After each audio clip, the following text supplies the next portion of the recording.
राधा वल्लभ श्री हरिवंश। राधा वल्लभ श्री हरिवंश।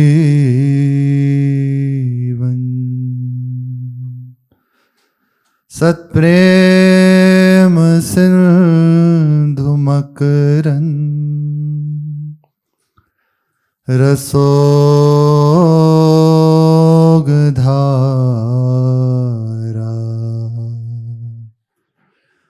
सारा नज श्रमभेत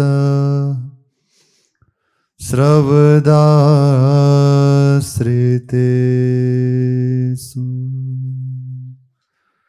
श्री राधिके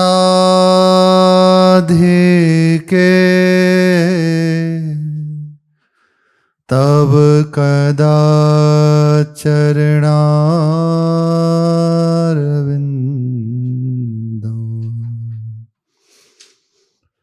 गोविंद जीवन धनम शिरसा वहामि। गोविंद जीवन धनम शिरसा वहामि। श्री राधा वल्लभ लाल की जय। महाप्रभु श्री हरिवंश चंद्रजू महाराज की जय। श्री वृंदावन धाम की जय। विठल दास उदार भये जग गयो सुदृढ़ श्री गुरुवर को मग। महा अनन्य सु गुरु परिपाटी विधि निषेध श्रव श्रृंखल काटी। विधि निषेध सब श्रृंखल काटी। रसिक अनन्यों के पावन प्रसंग में अपने जन महाप्रभु के अत्यंत अनुरागी महानिष्ठावान गुरु अनन्य श्री विठल दास जी महाराज का चरित्र श्रवण कथन कर रहे हैं। इसमें सुना कि आप देवन से ही महाप्रभु के सन्निधि में श्री श्यामा श्याम की सेवा, उनको दुलार, इस शिक्षा दीक्षा ग्रहण कर रहे थे। जब महाप्रभु वृंदावन आ गए तो देवन में यद्यपि उपासना कर रहे हैं पर गुरुदेव का दर्शन अब इन्हें हृदय में सहन नहीं होता, असहनीय होने लगा। अदर्शन गुरुदेव का इन्हें असहनीय होने लगा। बस जो इन्हें राज्य की सेवा प्राप्त थी उसको त्याग कर, सब कुछ छोड़कर अखंड श्रीधाम वास के लिए वृंदावन आ गए। यहाँ आकर गुरु चरणों में प्रणाम किया और संपूर्ण भाव से उनके चरणों में समर्पित हो गए। महाप्रभु भी अति प्रसन्न हैं इनसे, बहुत प्रसन्न हैं इनसे, क्योंकि समर्पण में कमी नहीं है। जितना समर्पण में हम बचाकर रखते हैं, जितना समर्पण को बचाकर रखते हैं, उतना ही हमें वहाँ से प्यार में कोई कमी नहीं है। प्रभु के प्यार में, गुरुजनों के प्यार में कोई कमी नहीं है। ऐसा नहीं कि उसको बहुत प्रेम करते हैं, हमसे कम प्रेम करते हैं, नहीं। वे अहेतु की उदार दाता हैं, उनका स्वभाव ही है करुणा करना। पर आपका जितना समर्पण है, आप जितना उनसे अनुराग कर रहे हैं, इतना जान पाएंगे। बरसात सर्वत्र एक तरह से बरसती है, एक ही तरह बरस रही है, पर पर्वत पे एक बूंद नहीं, और वहीं गहरा गड्ढा हो तो विशाल जलाशय दिखाई देगा। यही बात है। आपके हृदय की भूमिका ही इस कृपा को बता सकती है, आपको अनुभव करा सकती है। हमारे हृदय में समर्पण ना होने के कारण, हमारे हृदय में सीधे शब्दों में जिसे कहें, हम दूसरे से नहीं अपने आप से ही बेईमानी कर लेते हैं। वास्तविक बात, एक होता है स्वार्थी, पर हम अपना स्वार्थ भी नहीं जानते। जो स्वार्थी व्यक्ति है उसके अंदर एक बात रहती है, देखो भाव की बात है, बहुत अच्छी बात है। स्वार्थी व्यक्ति को यह रहता है कि मैं अपने स्वार्थ में रहूं, मेरा कहीं अहित ना हो, मेरी सब बात ठीक हो, उसके बाद आगे देखेंगे। संतों का हृदय होता है कि सब सुखी रहें, भले हमें कष्ट हो। पर एक जन ऐसे भी होते हैं जिन्हें ना अपने स्वार्थ से मतलब, ना दूसरों को सुख देने की तो बात ही जाने दो। वे ये भी नहीं जानते कि ये करने से मेरा अनिष्ट होगा या मेरा इसमें लाभ होगा, पर वे कर बैठते हैं। प्राय ऐसे बहुत जन मिलते हैं, स्वार्थी भी मिलते हैं, पर परमार्थ को लेकर स्वार्थी होना बहुत बिरले होते हैं। इतनी बात हृदय में आ जानी चाहिए कि हम दूसरे के चक्कर में अपना नाश नहीं कर सकते। हमारी बात यदि आपको अच्छी लग रही है, हमारा सहयोग यदि आपको हो जाता है, आपके परमार्थ में बढ़ रहे हैं, तो अच्छी बात है। नहीं तो बस हम अपना मार्ग नहीं छोड़ सकते, यहां हमसे चूक हो जाती है। हम दूसरे कारण अपने हरि गुरु से विमुखता कर लेते हैं। यही कारण होता है प्राय एक लाभ ना मिलने का।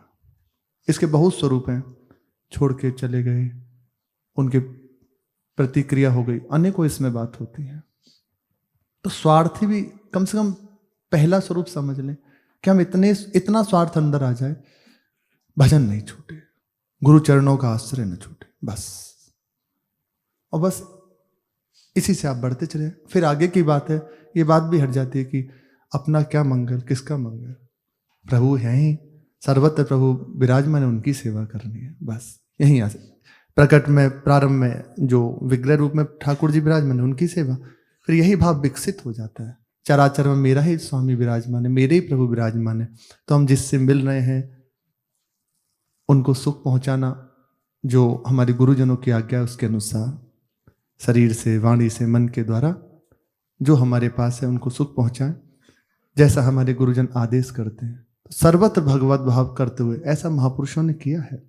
अभी देखो पूरा जीवन सेवा में कैसे भगवत भाव दृढ़, इतना भगवत भाव दृढ़, महाराज क्या बताए। पूज्य श्री बड़ा अच्छा जीवन चरित्र है, पावन चरित्र है, बहुत दिव्य चरित्र है। इतना भगवत भाव दृढ़ पूज्य श्री गणेश दास जी महाराज जिस समय यहाँ गिरिराज जी में आकर विराजमान हुए, अपने गुरुदेव की आंतरिक इच्छा को देखकर कि गुरुदेव की इच्छा है कि यहाँ जाकर इसकी व्यवस्था संभालें। लक्ष्मण मंदिर में पहले विराजमान थे, तो उसमें था कुछ अराजक तत्व जिन्होंने मंदिर की संपत्ति को अपनी मान लिया। ऐसे प्रसंग बहुत बड़ा है, पर हम संक्षेप में जो बात कह रहे हैं, हृदय में दृढ़ भाव है, भगवत साक्षात्कार किए हुए हैं, दृढ़ भाव है, सर्वत्र भगवान ही है, पर लीला, क्योंकि व्यवहार में उतर रहे ना, तो व्यवहार की लीला।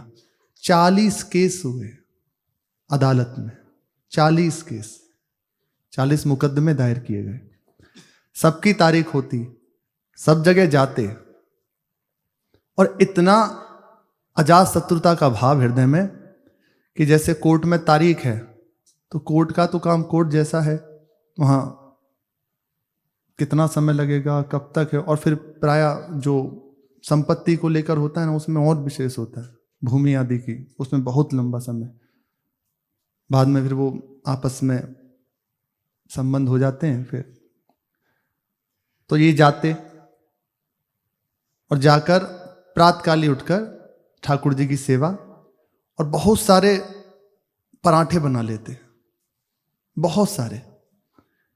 अंदर विचार करते वे भी तो आएंगे, अब पता नहीं कहाँ पाएंगे, किसको देंगे, इतना अजातशत्रुता का भाव। और वहां जाकर जब कचहरी का समय होता तो जो होता है वो करते, उसके बाद जो बीच में थोड़ा सा छुट्टी का समय होता है दोपहर का, उस समय एक जगह आते और सबको बैठा लेते, लो प्रसाद पाओ। ये तो सब चलता ही रहेगा, व्यवहारिक है।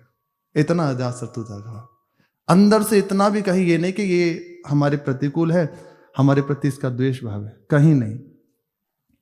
गया धाम, इलाहाबाद गए, हाई कोर्ट इलाहाबाद में ना, वहां तारीख पड़ी, व्यवस्था संत जनों के, वहां अखाड़ा था तो वहां रुक गए जाके।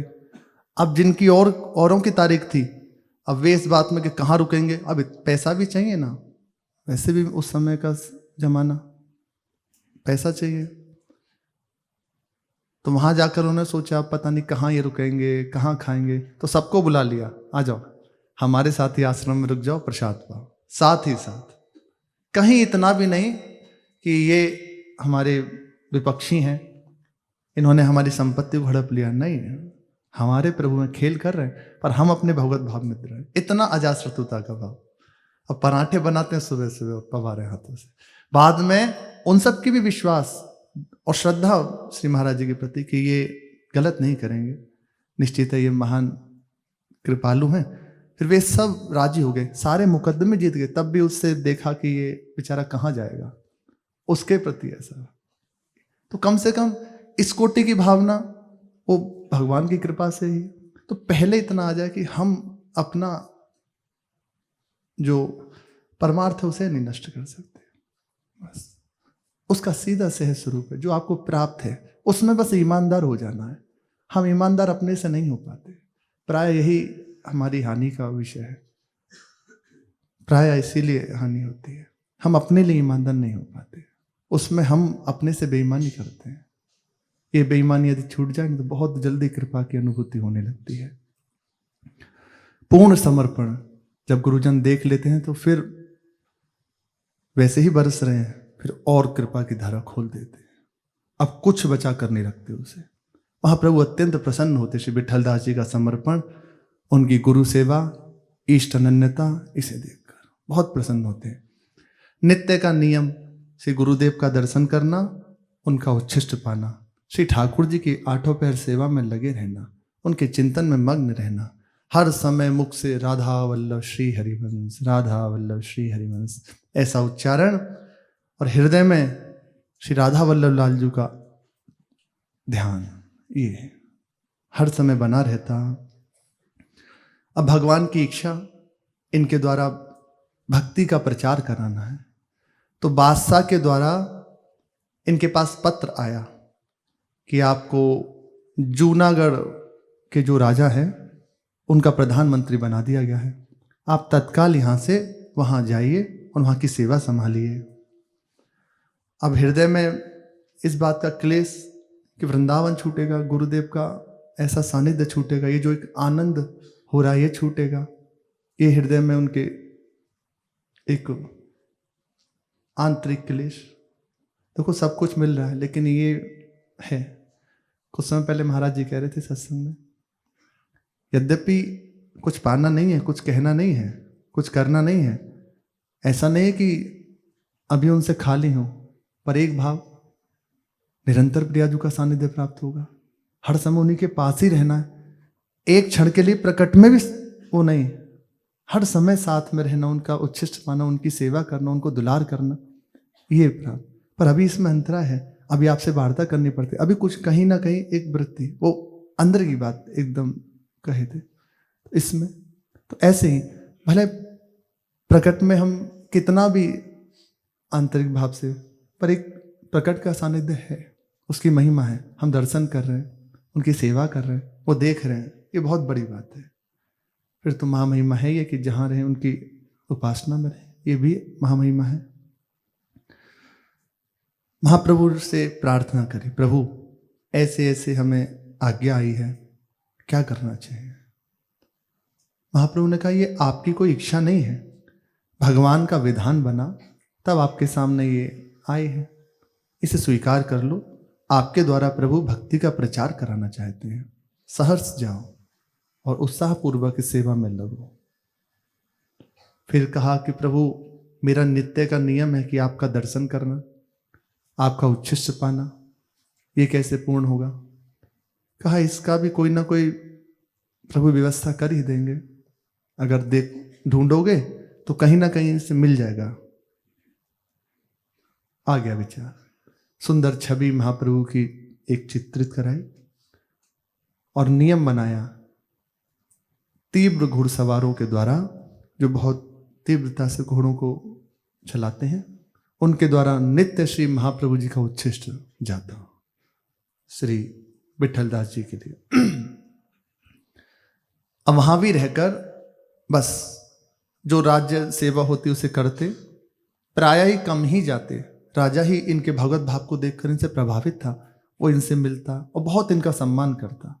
जब ज्यादा इनकी आवश्यकता होती तब ही बुलाता, नहीं तो स्वयं ही आ जाता कभी कभी, इनसे भगवत चर्चा करता। और सबसे अच्छी बात राजा को ये लगती इनकी कि जब भी मिलते बस भगवत चर्चा ही करते हैं।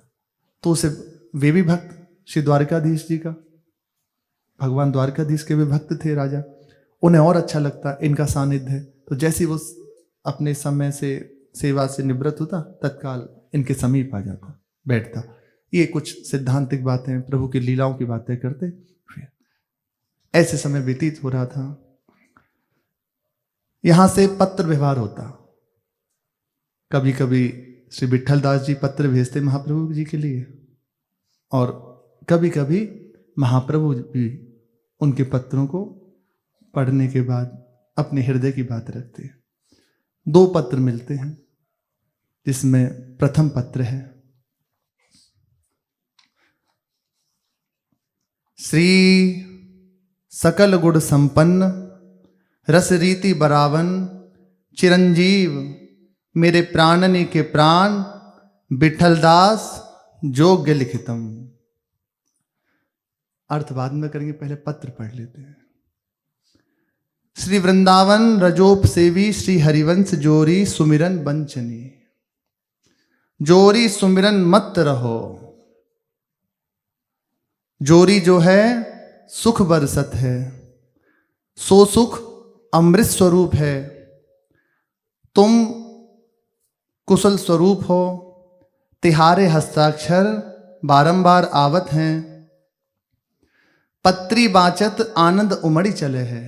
महाप्रभु जी लिख रहे हैं, गुरुदेव के प्रति यदि शिष्य लिखे तो महान सौभाग्यशाली बात है, पर गुरुदेव लिख रहे हैं शिष्य के प्रति, तुम्हारे हस्ताक्षर बारंबार आवत हैं, पत्री बाचत आनंद उमड़ी चले है। मेरी बुद्धि को इतनी शक्ति नहीं जो कही सकूं, पर तो ही जानत है। श्री स्वामी जी तुम पर बहुत प्रसन्न हैं। हम कहाँ आशीर्वाद दें, हम यही आशीर्वाद देते हैं कि तिहारो आयुष बढ़ो, तिहारो सकल सुख संपत्ति बढ़ो, तिहारे मन को मनोरथ पूर्ण होए। हम नेत्रनी सुख देखें, हमारी भेंट यही है। यहाँ की काहू बात की चिंता मत करो। तेरी पहचानते श्री श्यामाजू बहुत सुख देते हैं। तिहारी पहचानते श्री श्यामाजू हमें बहुत सुख देते हैं। तुम लिखी हो दिन 10 में आवेंगे, सोई आशा प्राण रहे हैं। श्री श्यामाजू बेगी ले आवें। चिरंजीव कृष्णदास को जोरी प्रसन्न है। श्याम बंदिनी बिहार चंदन लेनो। श्री कृष्णदासी मनोहारी को जोरी सुमिरन बाँचनो।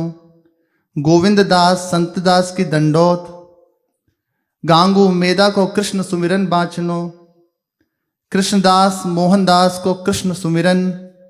रंगा की दंडोत। बनमाली धर्मशाला की कृष्ण सुमिरन बाँचनो।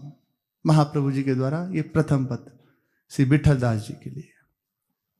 अब इसका अर्थ जैसा महाप्रभु प्रेरित किए हैं, पूर्ण नहीं है, इतना ही नहीं है इसका अर्थ जो हम कह रहे हैं, सुन रहे हैं, जितना वे समझाए हैं।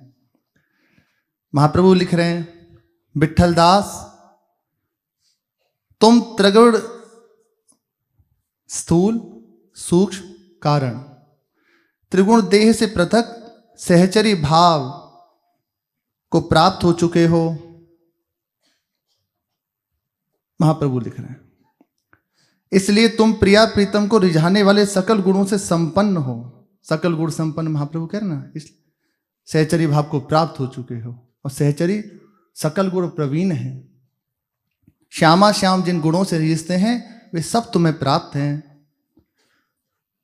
एवं श्री युगल के हृदय में परस्पर प्रेमासक्ति को बढ़ाने वाले हो। सहचरी का कार्य ही यही है, प्रिया प्रीतम के हृदय में परम आसक्ति को बढ़ाना, परस्पर।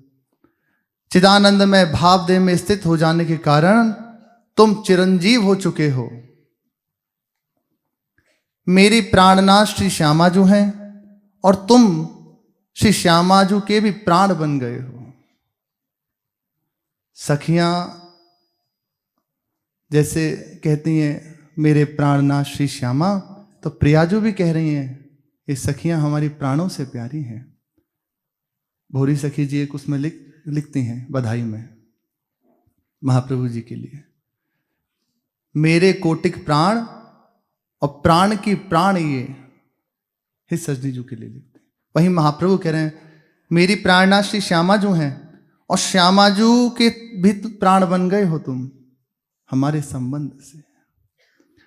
क्योंकि जो अनन्य गुरुनिष्ठ होता है इष्ट उसके अधीन हो जाते हैं। श्री वृंदावन रजोप सेवी श्री हरिवंश की जो जुगल जोड़ी है, रजोप सेवी जो जुगल जोड़ी है श्री श्यामा श्याम है, अर्थात नवनिवृत्त निकुंज वृंदावन में सहचरियों के मध्य में विराजमान श्री श्यामा श्याम, तुम सदैव उनके सुमरन में उन्मत्त बने रहो। इन श्यामा श्याम के सुमरन में सदैव उन्मत्त बने रहो। मुख में श्यामा श्याम का नाम विराजमान रहे, हृदय में उनका ध्यान बना रहे। यह जोड़ी अद्भुत आनंद की वर्षा करने वाली है। तुमसे कुशल मंगल का क्या पूछा जाए, क्योंकि इसी प्रिया प्रीतम के चिंतन में निमग्न रहने के कारण अब तुम स्वयं कुशल स्वरूप हो चुके हो। आंतरिक भाव, तुम मंगल स्वरूप हो गए हो। तुम्हारा दर्शन चिंतन स्पर्श अमंगलों का नाश करने वाला हो गया है। श्री श्यामा श्याम के चरणों में अनुराग बढ़ाने वाला हो गया है। तुम बार बार पत्रों के माध्यम से अपने हस्ताक्षर लिखते हो, अपनी सुधि कराते हो। उन्हें देखकर एवं तुम्हारा पत्र पढ़कर मुझे बहुत सुख मिलता है। यह सुख दिव्य अमृत स्वरूप है, कोई लौकिक सुख की बात नहीं हो रही, अमृत स्वरूप है। संबंध से स्मृति हो रही है भगवत चरणों की। इसलिए मेरी बुद्धि में इतनी सामर्थ्य नहीं है कि मैं उस आनंद का वर्णन कर सकूं। तुम मेरे हृदय की बात जानते हो, अथवा मैं तुम्हारी भावना जानता हूं। आप हमारे हृदय की जानते हो और हम तुम्हारे हृदय की जानते हैं। अब हम क्या आशीर्वाद दें? हमारा तो यही आशीष है कि तुम दीर्घायु होकर सबको सुख प्रदान करो। तुम्हारी सुख संपत्ति सेवा सुख और संपत्ति दंपत्ति रूपी संपत्ति, तुम्हारी सुख संपत्ति निरंतर बढ़ती रहे। तुम्हारा मनोरथ पूर्ण हो, अर्थात जो तुमने विचार किया है, भावना की है, हृदय में कामना की है, श्री श्यामा श्याम की निरंतर सानिध्य है, आपके चरणों का सानिध्य है, वो पूर्ण हो। श्री अंग सेवाधिकार का भाव अपने हृदय में जो धारण किया है वे पूर्ण हो, वह पूर्ण हो। और हम इसी प्रकट लीला में इन्हीं नेत्रों से ये देखें कि तुमने जो कामनाएं की हैं वे सब पूर्ण हो। इस शरीर के राग से रहित होकर आठों प्रहर सहचरी स्वरूप से श्री जी की सेवा में संलग्न हो। यही हम सुख देखें इन नेत्रों से, यही हमारी भेंट है, यही हमारी गुरु दक्षिणा है। तुम यहाँ की किसी बात की चिंता नहीं करना, तुम्हारी पहचान से श्री श्यामाजू हमें बहुत सुख देते हैं। गुरु की पहचान से ईष्टदेव शिष्य को सुख पहुंचाते हैं। पर यहाँ अद्भुत गुरुदेव की महिमा, ऐसी अद्भुत दैन्यता, पूर्ण समर्पण तो उनका भी पूर्ण समर्पण, अति दैन्यता को महाप्रभु दिखा रहे हैं, कह रहे हैं। करुणा की मूर्ति आचार्य चरण कह रहे हैं कि तुम्हारे संबंध सो, तुम्हारे कारण श्री श्यामा जो हमें बहुत सुख देते हैं। शिष्यन को लिखत न ऐसे, हितजू आप लिखी हैं जैसे, इनको हेत कहा को जाने, आप अमान देह यति माने। सबको मान प्रदान कर रहे हैं। तुमने लिखा है कि 10 दिन में तुम आओगे, अतः इसी आशा से, तुम्हें देखने की आशा से ये प्राण रुके हुए हैं। श्री श्यामा जो तुम्हें शीघ्र ले आवे, कोई विघ्न बाधा तुम्हारे मार्ग में ना आए। निज परिकर द्वारा महाप्रभु के जो सब कृष्णदास जी, कृष्णदासी, मनोहारी, मोहनदास जी, कृष्ण महाप्रभु, इन सब के द्वारा उनको वंदन किया है। कृष्ण सुमिरन बाँचने की बात महाप्रभु कह रहे हैं। महाप्रभु ने कहा, श्याम बंदनी बिहार चंदन लेनो। श्याम बंदनी रच के लिए और चंदन श्री जो प्रियाजू के श्री पत्रावली से युक्त है, उसका चंदन और पत्रावली अपने जन इसीलिए रज वृंदावन धाम की, और बीच में श्री जी का प्रसादी चंदन लगाते हैं। तो महाप्रभु की आज्ञा है, श्याम बंदनी बिहार चंदन लेनो, यहीं से ये है। इसलिए अपने जन एक श्री रोली लगाते हैं ना, वो अपने महाराज जी ने बताया था, महाप्रभु की आज्ञा है। प्रियाजू का प्रसादी चंदन ये जो होता है, और श्याम बंदनी ये रज। महाप्रभु कह रहे हैं कि सबके द्वारा कृष्ण सुमिरन तुम कुशल से रहो। अब ऐसे ही आनंद में जीवन व्यतीत हो रहा था। एक दिन जूनागढ़ के जो राजा थे, उनके हृदय में आई कि श्री द्वारिकाधीश जी का दर्शन करना चाहिए, भगवान को निष्ठा प्रकट करानी है। तो समस्त परिकर के साथ वे द्वारकाधीश जी का दर्शन करने के लिए यहां से गए, जूनागढ़ से। कबहु नृप द्वारिका पधार्यो, श्रीरन छोर दरस जो बिचार्यो, तब लश्कर के लोग जो जितने, दरस परस करी आए तितने। समस्त उसका परिकर द्वारिका पधारा। विठल दास जी भी गए। वहां जाकर राजा ने आज्ञा करी, अपने मंत्री परिकर को, सैनिकों को, सबको कहा, जाओ भगवान का दर्शन करके आओ। जितने दिन हम यहाँ रहेंगे, नित्य उनका दर्शन, उनकी सेवा, उनका उच्छिष्ट पान करना। ऐसा ही हुआ। समस्त परिकर राजा की आज्ञा से दर्शन करता, ठाकुर जी की प्रसादी ग्रहण करता। अब यहां कुछ विशेष प्रेमी जन, अब उसको दूसरे शब्दों में कहें तो चुगलखोर जन, ईर्ष्यालु जन, तो विशेष प्रेमी जन ही है। वे देखते थे श्री विठल दास जी हर समय भजन में लगे रहते हैं, राजा बड़ा इनका सम्मान करता है, कुछ करते भी नहीं है। तो एक अंदर जलन थी उनके, इतने बड़े पद पे भी हैं, कौन सी ऐसी बात मिले जिससे राजा से इनकी शिकायत करें और राजा फिर इन्हें थोड़ा सा डांटे, थोड़ा इनके संग कड़ा शासन करे, कोई इनको दंड दे, उनके हृदय में रहता था। तो यहां उन विशेष प्रेमी जनों को अवकाश मिल गया, उन्हें मिल गई बात। विठल दर्शन को नहीं गए, ते जवाब सब घर घर भये, बहुत नृप को जाई सुनाई, सो नृपहु को नहीं सुहाई। भरी सभा में बैठल आने, क्यों तुम यह ठाकुर नहीं माने, सब हिंदू दर्शन करी आए, न्यारो मत तुम कहा चलाए। सबने दर्शन किया, सबको खूब आनंद। पर जो विशेष प्रेमी जन थे, अब उनके प्रति भी क्या निंदास्पद बात कहें। वे भी अफसर ही ढूंढ रहे थे, कोई ऐसा अफसर मिले जिससे शिकायत करें। श्री विट्ठल दास जी महाराज नहीं गए दर्शन करने, अपनी उपासना में अनन्य। द्वारिकाधीश गए हैं पर दर्शन करने नहीं गए, बस अपनी उपासना में आठों पैर अपने ही जहां ठहरे थे वहीं रहते, राजा से मिल लेते, पर ना दर्शन के लिए गए, ना उच्छिष्ट पाया प्रभु का। अब ये बात सबको हजम नहीं हुई कि इतने बड़े भगत बनते हैं, ये हर समय भजन करते रहते हैं, मंदिर नहीं गए और फिर राजा के इष्ट हैं, ये क्या है। अंदर उनके चलता रहा। अफसर मिला, राजा को बताए कि महाराज आप इतना बड़ा उन्हें भगत समझते हैं, देखो आपके आराध्य देव हैं। अब विशेष उस पर जोर लग रहा है ना बात पे, आपके आराध्य देव हैं और विट्ठल दास जी इतने बड़े भक्त हैं, दर्शन करने नहीं गए, ये क्या है। समस्त हिंदू परिकर जो यहां से गया था आपके साथ, उन्होंने दर्शन किया और देखो सब जाहिर हैं, ये कौन सा अलग भजन करते हैं जो भगवान का दर्शन नहीं कर रहे, उनका उच्छिष्ट नहीं पा रहे। अब राजा को भी बुरा लगा कि हमारे तो आराध्य देव हैं, ये दर्शन करने क्यों नहीं गए। जूनागढ़ वापस आ गए। अब सभा लगी हुई थी, फिर से 2-3 बार ये बात कही और राजा ने विचार किया कि जरूर इस विषय में जानना चाहिए। सभा में ही श्री विट्ठल दास जी को बुलाया।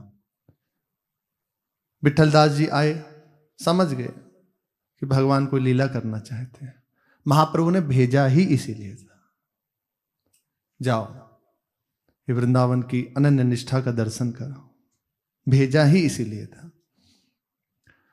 दरबार में आए, उस समय श्री विट्ठल दास जी एक ऊपर बगलबंदी पहनते ना जो राजा जन आदि होते हैं, केवल ऊपर से उत्तरीय धारण किए हुए थे, नीचे धोती और ऊपर उत्तरीय, सुंदर तिलक, मुख में नाम है और हृदय में चिंतन चल रहा है, श्री हरिवंश श्री हरिवंश राधा वल्लभ श्री हरिवंश, ऐसा चिंतन चल रहा है, ऐसा नाम मुख में चल रहा है। सभा में आए, राजा की दृष्टि बदली हुई, जान गए, और जो उनके प्रति भाव बिगाड़ हुए तो उन सब की दृष्टि देखी, समझ गए प्रभु कुछ लीला करना चाहते हैं। राजा ने पूछा कि विट्ठल दास जी महाराज, हम ये जानना चाहते हैं आपसे कि आप द्वारिकाधीश जी के दर्शन करने क्यों नहीं गए। क्या आप उन्हें ठाकुर नहीं मानते, क्या उन्हें भगवान नहीं मानते, आप कौन सी नई उपासना करते हैं, क्या आप अपना कोई नया मत चला रहे हैं। ऐसा राजा ने कहा श्री विट्ठल दास जी से। विट्ठल दास जी ने सहज उत्तर दिया कि हमारे गुरुदेव महाप्रभु हरिवंश चंद्र जी हैं, जो वृंदावन में विराजमान हैं, उन्होंने हमें ललित त्रिभंगी मुरली मनोहर श्री राधा वल्लभ लाल जी की सेवा, उनका नाम, उनकी उपासना दी है। यद्यपि श्री द्वारिकाधीश जी हमारे ही प्रभु हैं, कोई दूसरे नहीं हैं, पर अब इनके सिवा हमारे हृदय में सामर्थ्य नहीं कि किसी और को देख सके उठाकर दृष्टि। गुरु हरिवंश धाम वृंदावन, द्विज श्री राधिका वल्लभ सोपन, मुरलीधर रस रास विलास, रोम रोम रमि रहो प्रकाश, तन मन बसे सांवरे गौर, नहीं चतुर्भुज की उर ठोर, तन मन बन गुरु इष्ट बखान्यो, तब तो नृप मन अति ही रिसान्यो। हमारे हृदय में श्री राधा वल्लभ लाल जी हर समय विलास करते रहते हैं, खेलते रहते हैं, ये तन मन प्राण उन्हें समर्पित है। हमारा रोम रोम उनकी लीला मूवी बन चुका है, वृंदावन बन चुका है। इसी वृंदावन में श्री श्यामा श्याम खेलते रहते हैं। अब हमारे हृदय में द्वारकाधीश जी के लिए श्री विट्ठल दास जी कह रहे निष्ठा का दर्शन कराते हुए, अब द्विभुज मुरली मनोहर का हृदय में ध्यान होते हुए उनसे ऐसी आसक्ति हो गई, अब चतुर्भुज की जगह नहीं है। श्री विठल दास जी ने कहा, जब अनन्यता की निष्ठा की बात सुनी और जब उन्होंने कहा कि ठौर नहीं है चतुर्भुज दास जी के लिए, चतुर्भुज जी के लिए, भगवान चतुर्भुज के लिए, तो अब उसे बहुत बुरा लगा, एकदम खिसिया गया।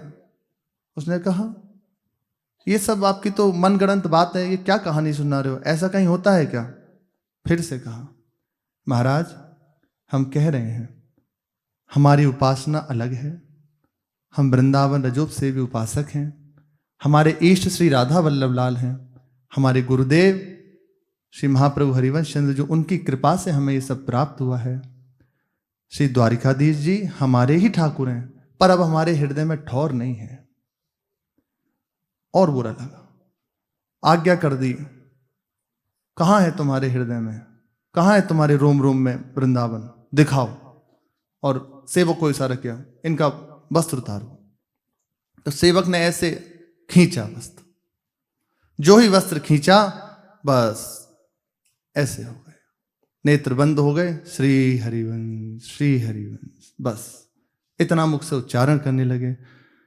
बसन खुलाए झूठे माने, हमहु देख अरु सब जाने, द्रुम बेली फल पल्लव नए, रोम रोम प्रति देखत भये, ताल मृदंग नूपुर धुनि बजे, मंद मधुर मुरली मृदु गजे।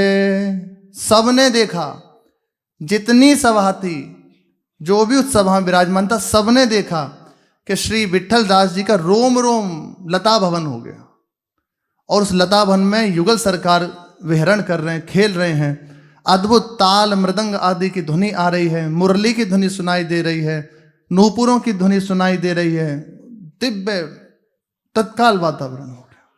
सबके नेत्र आश्चर्यचकित हो गए। राजा घबरा गया और दौड़ के चरण पकड़ लिए श्री विठल दास जी के, क्षमा करो क्षमा करो। तब तो अचिरज सब हिन मान्यो, राजा आई चरण लपटान्यो, कहने लग्यो तुम सम नहीं कोई, यह अनन्यता सुने ना जोई, यह अपराध क्षमा करो मेरो, कीजे मोहि आपनो चेरो।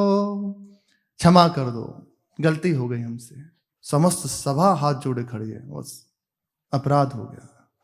ऐसे महापुरुष के प्रति हमने ऐसा भाव करा, क्षमा कर दीजिए। राजा ने चरण पकड़ लिए कि आपके समान केवल आप हैं, आप जो कह रहे हैं वो परम सत्य है, हम अनजान हैं, हमसे चूक हुई, आप हमें क्षमा करें और अब हमें चरणों में स्वीकार करें, हमें भी इस रस में दीक्षित करें। बदल गया भाव, आ गए महापुरुषों के साथ। इसीलिए प्रभु ने ये लीला कराई, ये दिखाने के लिए गुरु चरणों में अनन्यता, इष्ट चरणों की प्रीति। संपूर्ण सभा देख रही, आश्चर्यमयी बात, संपूर्ण सभा देख रही है कि रोम रोम लता भवन, वहीं सुंदर सुंदर वेणु, नूपुर, मुरली, ताल मृदंग आदि की ध्वनि सुनाई दे रही है। सब ने सुना। विठल दास जी ने कहा, ये भगवान की इच्छा है, इसमें आपका कोई अपराध नहीं है, इसमें कोई दोष नहीं है।